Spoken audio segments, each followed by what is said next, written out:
Assalamualaikum warahmatullahi wabarakatuh. Kami dari kelompok 3 yang beranggotakan Anang Rizal Hidayatullah dengan nomor NIM 1120007, Muhammad Mahasin dengan nomor NIM 1120017, dan Muhammad Royan Alifiansyah dengan nomor NIM 1120018, dan saya sendiri Siti Munawaroh dengan nomor NIM 1120025. Pada kesempatan kali ini kami akan mencoba menjelaskan tentang perkembangan pendidikan Indonesia sejak proklamasi kemerdekaan hingga tahun 1965. Pertama, kita akan membahas tentang pendidikan Indonesia masa awal kemerdekaan. Pada tahun peralihan antara tahun 1945 sampai dengan 1950, Indonesia ini banyak mengalami kesulitan. Mulai dari bidang sosial ekonomi, politik, dan juga pada bidang pendidikan. Sehingga apa? Sehingga pemerintah mengangkat Ki Hajar Dewantara untuk menjadi Menteri Pendidikan, Pengajaran, dan Kebudayaan yang kemudian digantikan oleh MRTSG Mulia, dan selanjutnya dijabat oleh Muhammad Syafi'i yang kemudian digantikan oleh Mr. Suwandi. Nah, Mr. Suwandi ini yang membentuk panitia penyelidik pengajaran Republik Indonesia yang bertugas untuk meneliti dan merumuskan masalah pengajaran setelah kemerdekaan. Sedangkan tujuan umum pendidikan di Indonesia adalah mendidik anak-anak menjadi warga negara yang berguna, yang diharapkan kelak dapat memberikan pengetahuannya kepada negara. Nah, dengan kata lain apa? Dengan kata lain lebih menekankan pada penanaman semangat patriotisme. Pendidikan awal kemerdekaan itu terbagi menjadi 4 tingkat. Yang pertama ada pendidikan rendah atau yang disebut dengan sekolah rakyat atau yang disingkat juga dengan SR. Lama pendidikannya ini selama 3 tahun. Nah, kurikulum yang dipakai SR ini sesuai dengan aturan putusan Menteri PKK tanggal 19 November 1946 yang menetapkan dasar pengajaran SR ditekankan pada pelajaran bahasa berhitung. Yang kedua itu ada sekolah menengah pertama atau yang disebut dengan SMP.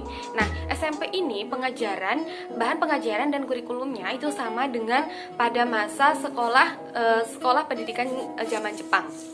Nah, yang ketiga ada pendidikan menengah atas.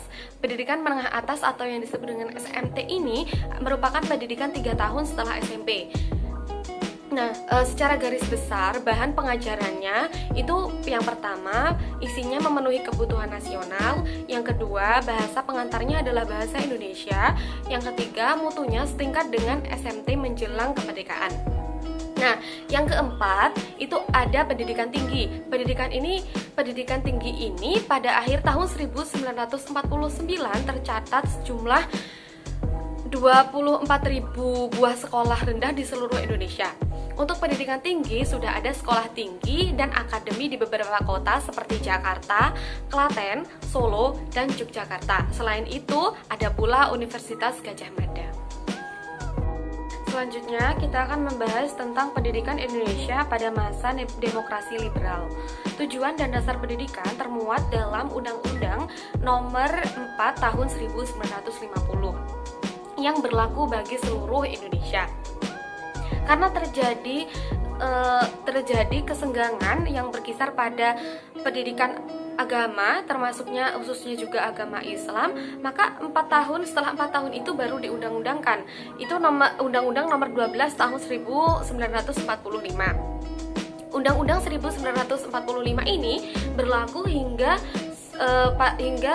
tahun 1959. Sistem persekolahan secara formal pada saat itu terdiri jenjang pendidikan TK, rendah, menengah, dan tinggi.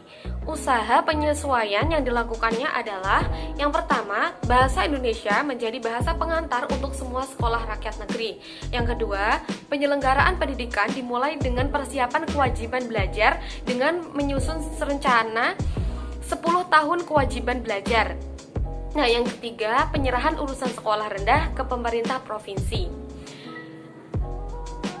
Dan pada masa demokrasi liberal ini didirikan beberapa universitas baru, diantaranya adalah Universitas Hasanuddin di Makassar, Universitas Andalas di Padang, Universitas Pajajaran di Bandung, dan Universitas Sumatera Utara di Medan.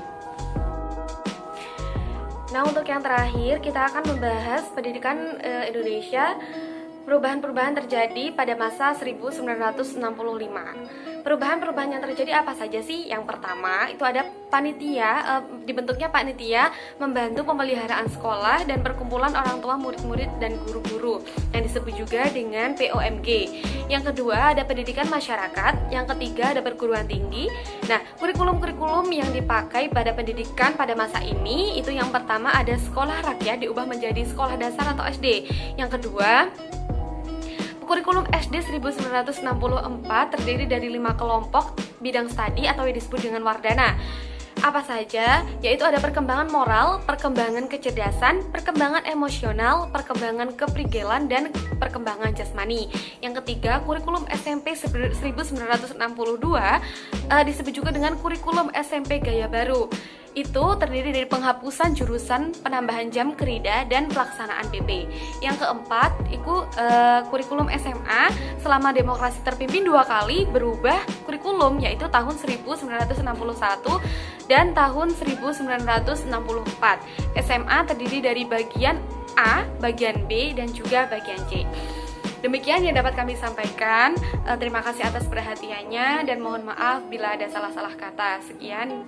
Terima kasih. Wassalamualaikum warahmatullahi wabarakatuh.